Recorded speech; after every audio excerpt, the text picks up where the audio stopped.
tulaba we mugambe nti wano tata we waloma mugambe nti wano na wano Yesu owonya.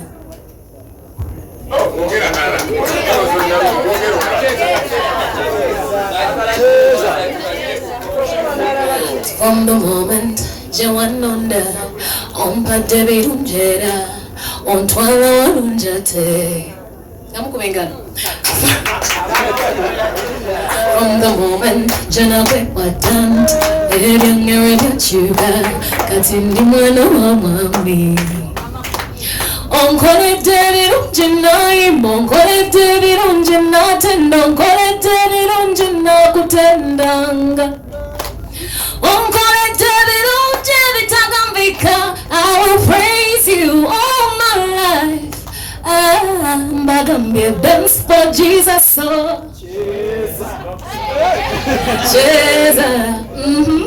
cheza for Yesu. See I want to dance for Yesu. Cheza for Yesu.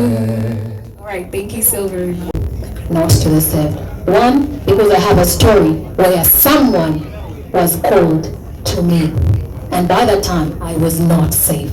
So if it weren't by them, would I be here? No. So I am called to everybody, every sinner, every person out there that is ridiculed, every person out there that is looked at and lost. You are looked at and people repulse you. Gogo njagala. Sembereno fetukola chi fetukwagala. Sembereno oba kugamba nti bayingira mu kanisa n'ekisitaani abayingiriddeko jangu eno. Come this way. I'm not here for the saved. I'm here for them that want to be saved. Onjogere nyango ekifulo kitumye jangu nga bwoli nange nakuwummuza. Lolugiriro ekisinga okulira mu Bible. Is present in the place. It could be down there in downtown and the spirit is oozing. Yeah. So at the end of it all, Sheraton is firstly one of the most prestigious places that we have in Kampala. Anyone here is Sheraton and they know that's a VIP show. And that is true. Because someone is not paying 100,000 to come and look anyhow. Yeah. In fact, speaking on that, if you know that you're coming to the show, manya, you're getting VIP treatment. Tugenda pako atanga kadida, tugenda pay goda. Tugenda pay kuya. In fact, everyone paying the VIP. Mugenda kulia era katusubire. Nti munaba muwuliriza ekigambo ku mmere gye mugenda okulya kati ebintu byogenda olya ogenda kuzirira mu kubannanga Luganda lwaki balonze Sheraton.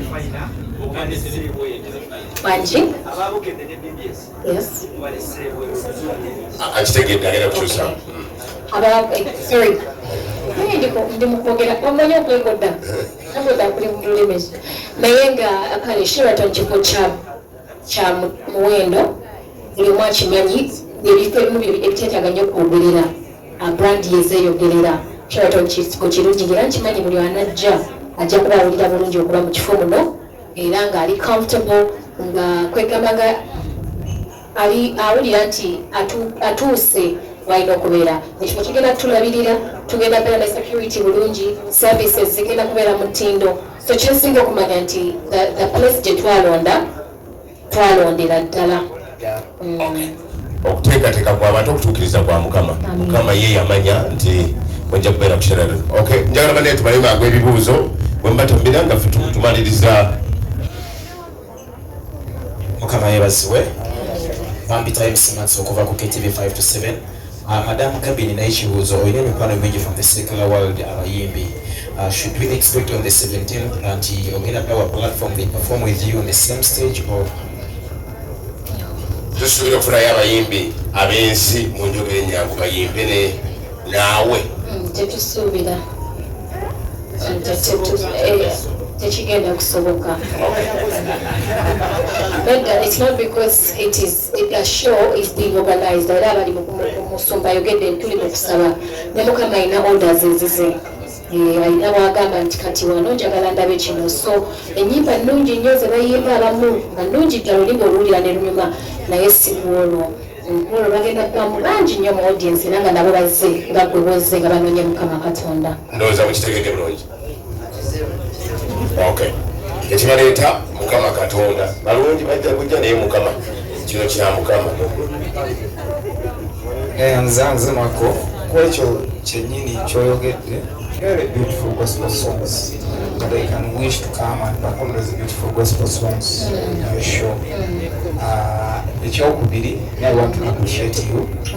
Nti otukiikiridde n'amawulire. Tukulabyeko ng'okola olugambo. Ate lulimu ffenna n'otulekayo. Tonyiddala eddala. So tukwebaza nti otulabye ekifaananyi ekirungi nti omuntu asobola okukola kino kyakola then n'alibrandinga n'akola ekintu ekirala ate n'afuuka ow'enjawulo ku ekyo kyabadde. So tukwebaza olw'okuinspiringa naffe abajja okusobola okubanga twongera okulibrandinga.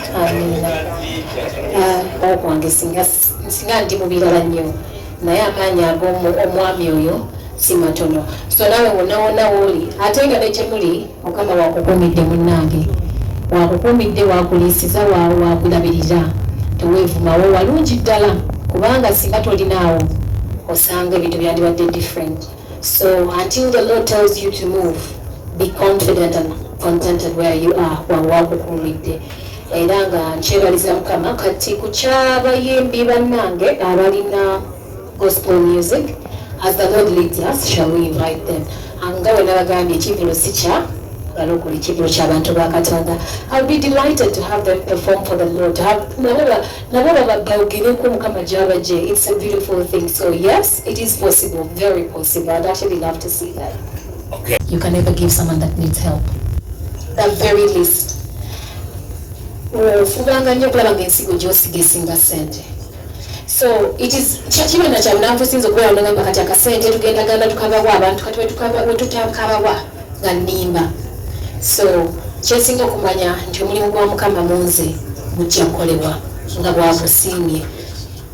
Bwenkyogerako nti akasente olaba charity ezigenda okubeera nga zikalinze n'ezigenda ogamba tetwakalabye ziba nyingi, naye as the Lord wills newazikwata sente zonna zebakuwadde n'asonga n'agamba za Godfrey era nze nzimuwa because bwenzigaanira mba njemedde Mukama. So as the Lord wills, really, I know that sharing is a blessing, and to me it's something I do without it. Yes, otetemutalabulaba nti ntaddeyo nti nayambye guuni nswala nze because tetina organization nti tuleeta, I use my own. So sirina nnyo wentera kusaba mpozi nga Mukama ngambye nti katugende tukwatagane ne guuni, but I rarely document what I do, rarely. But I also don't want to defend that I'm doing. The Lord shall be my judge. Okay. Makona. Okuba nti olina okugenda oba olina okudda kusaidia Mukama Katonda. Tosobola kwezuula yakuzuula. Ekibuuzo kyange ekyokubiri, omukulu Wizirigyawo Katonda okwongerako akuzuula naye nga okukkiriza okukikola is on you. So kuliko abagaana, kuliko abakkiriza. Ate nga nange mu myaka egyo yayita dda ensooka nange nemmira ppini, naye nga mumanyi nti wa mukono gwa kisa he persuades you paka bw'okkiriza, naye ate ng'osobola okugaana, naye waliwo enatuuka ne ngamba gano ge mazima, and then I was willing to serve and voila, this is where we are. Bulijjane ebeeramu okukka n'okwambuka, mubeeramu n'abalina negativity ate tosobola kubagana kwogera. Aweziridde wali abantu bakulaba ensi president tewali abantu ensi okulabye Gabi abamu bagambanga nti tuli muyimbi tuli wa gospel ne boogezaako ebigambo bingi. Nfunye omukisa nti abamu ku babyogera bali wano ono simanyi oba agenda kulya ebigambo bye naye president Weziriga otunuulira Gabi muyimbi wa gospel oba mwali mulina kyemuyisaawo ne pastor waali olugendo yesibazibwe bade simanyi nti ngenda kukomererwa ku bigambo byesu ayogera naye ejabbi I'll own them up. Abannamawulire n'abali wano temunnabanko ku press conference ya secular artist n'omu ekirisoboka era tekiribeerawo ziwembeera wonna ayina kuba gospel. So nkulembera federation erimu Makono buzize ekibuuzo oli wa ddiini ki? Ate oli wa ddiini ki? Gye wavaamu bazadde bo kale abazadde bogoyiriza okuba nga kukkiriza oli mukatoliki siwe wao kati enyimba ze bayimba taata za secular mu church kati ekibuuzo gospel music kyeki gospel kyeki kati ngenda kuddamu gospel ge mawulire amalungi aga Mukama waffe Yesu Kristo mwana wa Katonda ebbanga lyonna lyembaddewo lyempulidde Gabi ng'ayimba ennyimba zemmanyi ayimbidde Yesu waffe yekka bw'ati ekyo kyokka kimukulifayinga okubeera omuyimbi wa gospel then si kyangu nammwe abasinga okwerekereza ebintu bye mwagala ennyo n'osalawo olivinga obulamu okulwa Mukama Gabi bujulize eri mmwe nti yeerekereza n'agamba omanyi ku lwa bulungi bwa Mukama n'obuweereza bw'endiko kambyerekereze mpeereze Yesu kaakati salvation is 120% sacrificial so wenjogerera wano abooluganda nga president w'abayimbi ba gospel Gabi muyimbi wa gospel she's mulokole she's a gospel artist aweereza Yesu era ye aweereza Yesu ddala then ekirala mu federation gyenkulembera erimu associations z'abakatoliki nabo bayimba gospel erimu ez'aba protestants nabo bayimba gospel erimu n'ez'aba Seventh Day nabo bayimba gospel ekyo kyekibiina ekitutwala ffe abayimba ennyimba za Mukama waffe Yesu Kristo mwana wa Katonda omulamu kati omuntu yenna bw'ava gy'avudde najja n'agamba musi muyimbi wa gospel mba njagala okusooka okutunuulira oli mwennyini akyogedde noona gubagamba nti takiri ne tukompeyaringa ne tulaba akyogeredde mu mafuta tumuwulizanga nnyo sitaani n'okumuwa importance obudde obusinga so sometimes sitaani ajjira mu ngeri nnyingi nnyo n'okuwugula the power and all the glory now and forever. Amen. I'm privileged to be here for the purpose of the Lord. Zani. We all know and that because whether or not you believe God is real, He will come. Ayagala natayagala, ajala bakuye.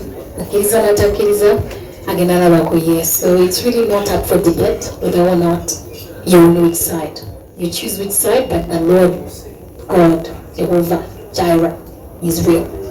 So Zani enti kamala byonna Dunda kabaka wabakabaka anonda mu bantu abangi balina ku nsi okumuweereza oba oli awo bangi abalokokedde kunze nkyebaliza Katonda kuba ndabanga mukisa gwa ddala okusingira byonna kuba neetunuulira nga sigwanidde so nemmanya nti mu kyo kiri nti teyannonda lwakugwanira kwange yannonda olw'obutuukirivu bwe ng'amanyi nti newankubadde situukiridde newankubadde sigwanidde ajja kumakinga sure nti mu byantumye ndituukirira mu byo kyantumye okukola kirituukirira and nange ng'omuntu ajja kuntetenkanya alabe nga nange obwakabaka bw'omugulu sibusobola sibwombuuza mpulira ntya mpulira essanyu singa bwe mwegwa wano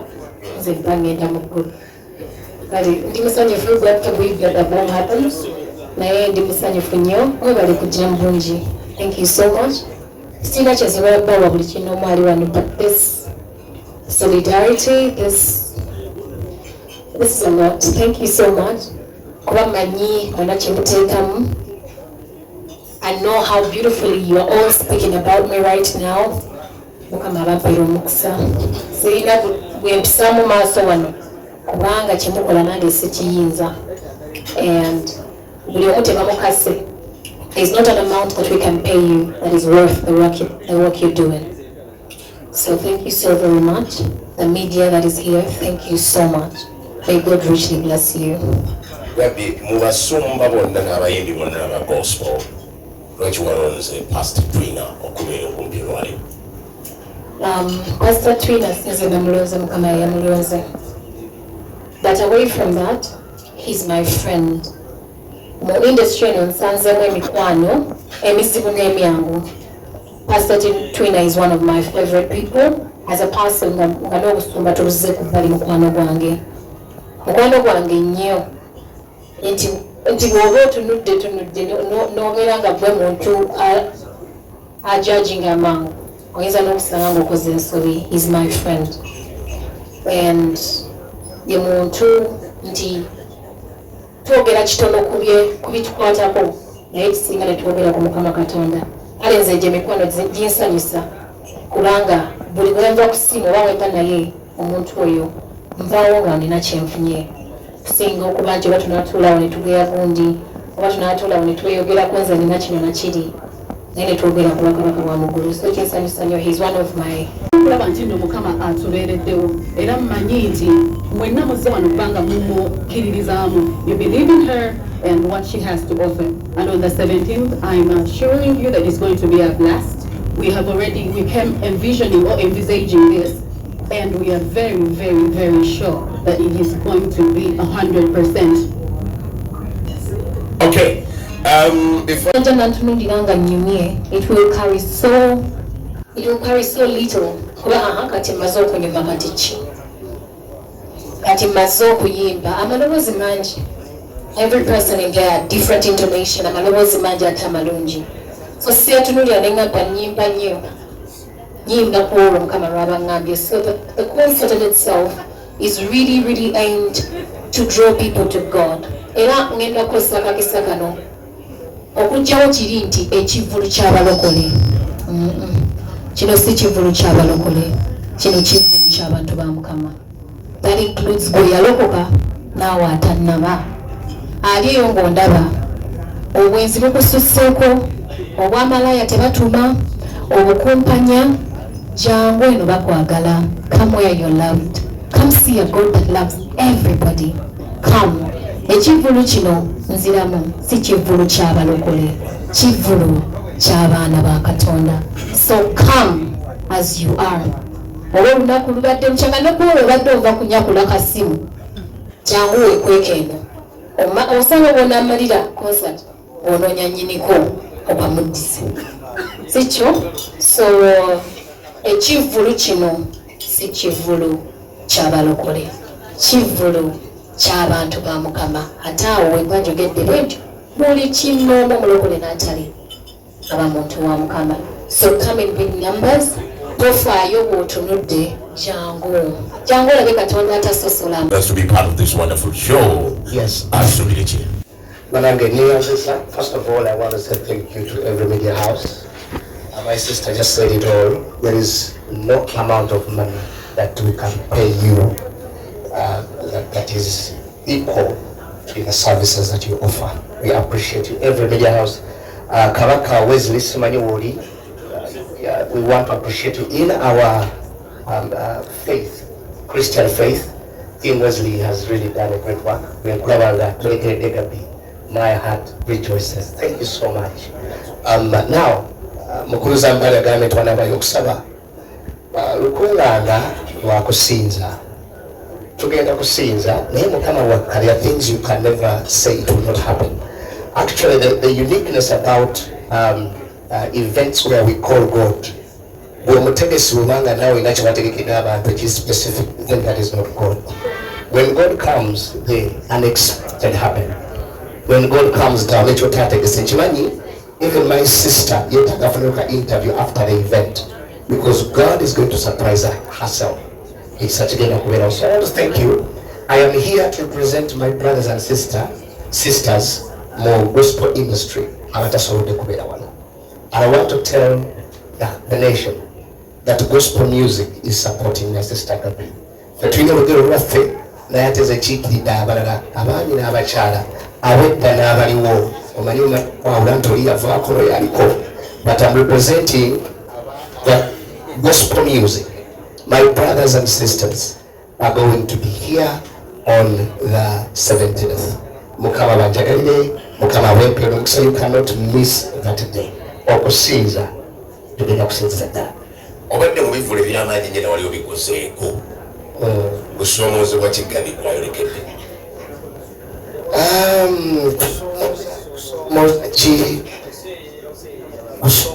I think I call this a season of revival. Why do I call it a season of revival? In the past, ebyalinga ebizibu ebinene Mukama zaabijjawo. Ayina kuzubyaddamu ebimu ng'agezaako okuadressing ebisoomooza ntwetu. nje kiba kyabalokole abamisiri nga kyewale bwekibala kyabamisiri abamaaso begamba oyo si waffe ebyo si byaffe naye beebaza mukama oyo si waffe eyo mbuzi yadda. I think that is in the past. When I see this, I think this is revival in the gospel music. So ekyalibadde kisomooza tukyogeranga the past. Edda abantu tebawagiranga gospel music, both secular guys with Christian guys. Nobeera osanga abantu eyo tukuwagira bwe waffe banange bukola ekivulu ne batabalika. But I am boldly confident that that is in the past. Every baddewo have proven this right. There is revival in the gospel music. So ekyalibadde ekisomooza nebaza mukama tetuli mu kusaba kikyaliwo. I think this is victory already at hand. Yes. I'm now going to give the platform to a ticket eyemitwalo 10 for our people who are not here, who are following us online. A ticket eyemitwalo 10 mwetu wegende okufaanana. Kifaananyi ekyo mukikubye abakabi. Good. Then ticket endala